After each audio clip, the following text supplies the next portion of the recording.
Dostlar, assalomu alaykum, assalomu alaykum, assalomu alaykum hammaga. Короче, sizlarga bomba yangiliklar bor. Yangiligimiz shundan iboratki, sevishganlar haqida. Sevishgan yigit, sevishgan qiz. Bugun men ko'rib qoldim TikTok'da вообще bomba-da bu, вообще bomba. Tasavvur qila olmaysizlar siz bunday voqeani вообще.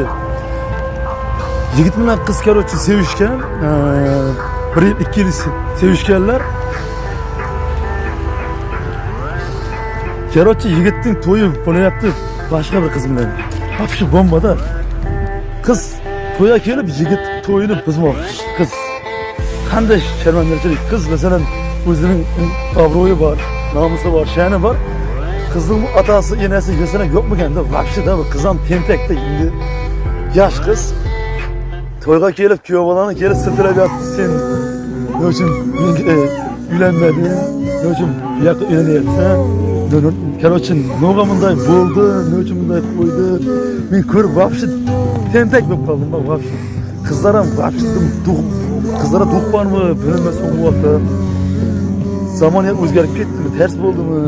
Ishqilib короче ko'ramiz-da, videoni ko'ringlar. Sizlardan iltimos kanalga obuna bo'linglar. Like bosing, faqat like. Gumburdatib like pas tashlama короче. Kanalimizdan yangilik kanal girmayapti. Короче, gazini bosib dungur etib like, подпискani bosinglar. Sizdan iltimos. Görüşürüz.